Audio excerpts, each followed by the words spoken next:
Mes chers amis, nous poursuivons un petit peu l'étude, la réflexion plus précisément, sur la mida qui s'appelle celle du Emet, de la vérité.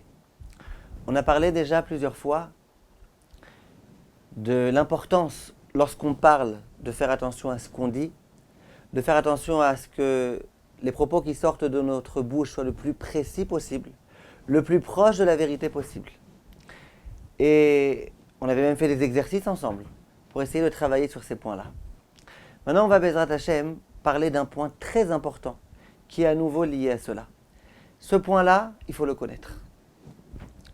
Je me rappelle une fois, il y a de nombreuses années, je m'étais engagé auprès de quelqu'un à faire quelque chose.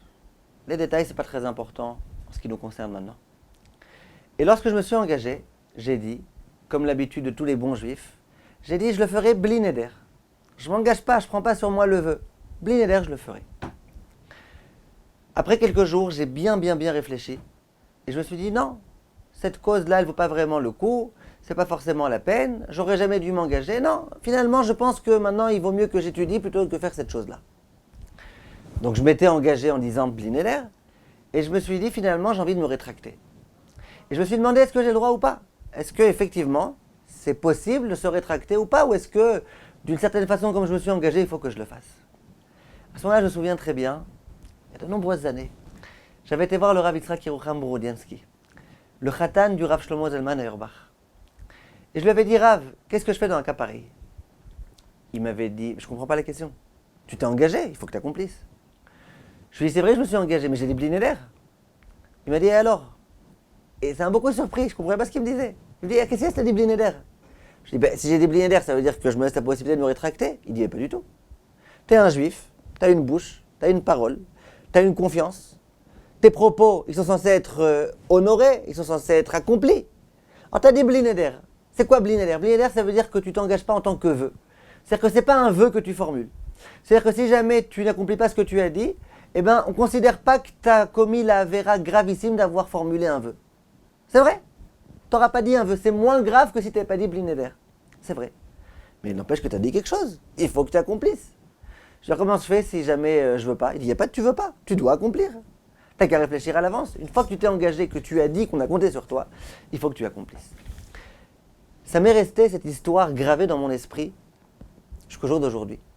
Parce que je trouve que c'est très beau. Et combien souvent on est loin de tout ça. Nous, on oublie que notre parole, c'est une parole. On se permet de dire tout ce qu'on veut. On englobe un petit bli neder comme ça quand on n'oublie pas. Et puis on pense que c'est fini, on peut faire ce qu'on veut. Mais tu as parlé, tu t'es engagé, il faut que tu l'accomplisses.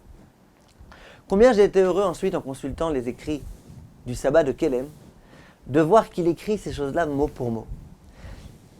Il écrit une lettre.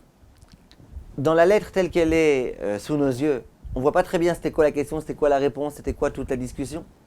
Mais l'impression que ça nous laisse entendre, c'est qu'il y a un homme qui s'était engagé à lui donner une somme de tzedaka pour un but de tzedaka très précis.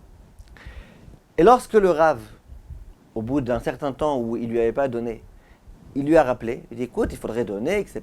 Tu sais, tu t'es engagé, c'est pour la tzedaka, quand on s'engage, il faut le faire, etc. L'autre lui dit mais pourtant j'ai dit bli neder. Si j'ai dit bli neder, eh ben, ça ne m'engage pas. Et le Rav lui a dit exactement ce que je vous dis là. Il lui a dit moi, je t'ai pas dit que tu avais fait un neder. Je t'ai dit que quand on dit quelque chose, il faut l'accomplir. Et il donne une preuve, écrit dans la halakha. Halakha explicite dans Shulchan Aruch. Imaginez que je vienne voir quelqu'un et que je lui dis je m'engage à te donner 10 shekels, 2 euros. Bon, 2 euros, ce n'est pas quelque chose d'énorme. 2 euros, en principe, je suis capable de pouvoir les donner. Et bien, il y a écrit que si ensuite je ne lui donne pas, ça s'appelle Mechusre Amana. Les Chachamim, ils ne sont pas contents d'un tel homme. Tu ne te comportes pas comme tu aurais dû te comporter. Un juif, il ne se comporte pas comme ça. Tu manques de confiance. On ne peut pas se reposer sur toi. Si par contre, j'ai dit à quelqu'un, je m'engage à te donner 1 milliard, alors que je ne suis pas un milliardaire, là, même si je ne lui donne pas, on ne considère qu'il n'y a pas de problème. Pourquoi? Parce qu'il ne m'a jamais cru. Il ne m'a jamais pris au sérieux.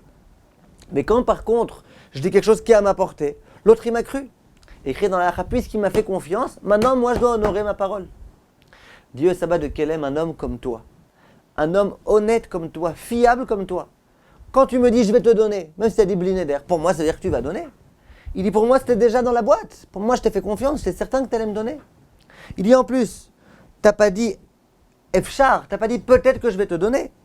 T'as dit que je vais donner. Non, d'accord, t'as dit Blineder. Mais parce qu'en général, les tzadikim, eux, qu'est-ce qu'ils font?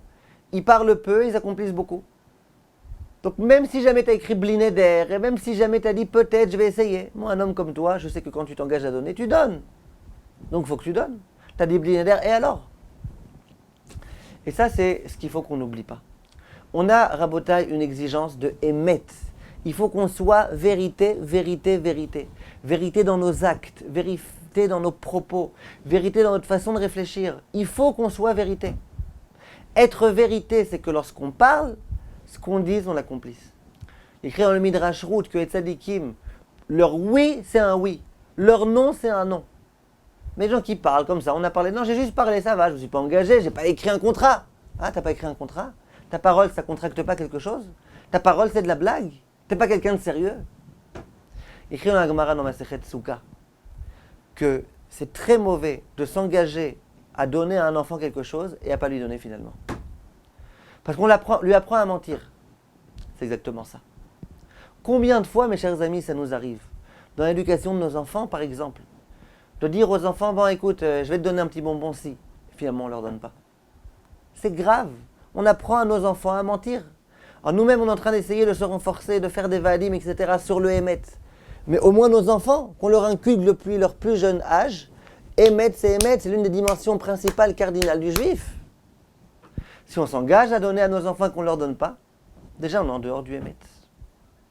Si on dit à nos enfants, répondez au téléphone, dites que papa il n'est pas à la maison, alors que papa il est à la maison, on leur apprend à mentir. Et donc on sera loin du émet. Voilà, c'était une petite idée. J'aimerais que vous y réfléchissiez. Moi, ça m'a beaucoup travaillé cette idée-là depuis cette année où je l'avais entendue.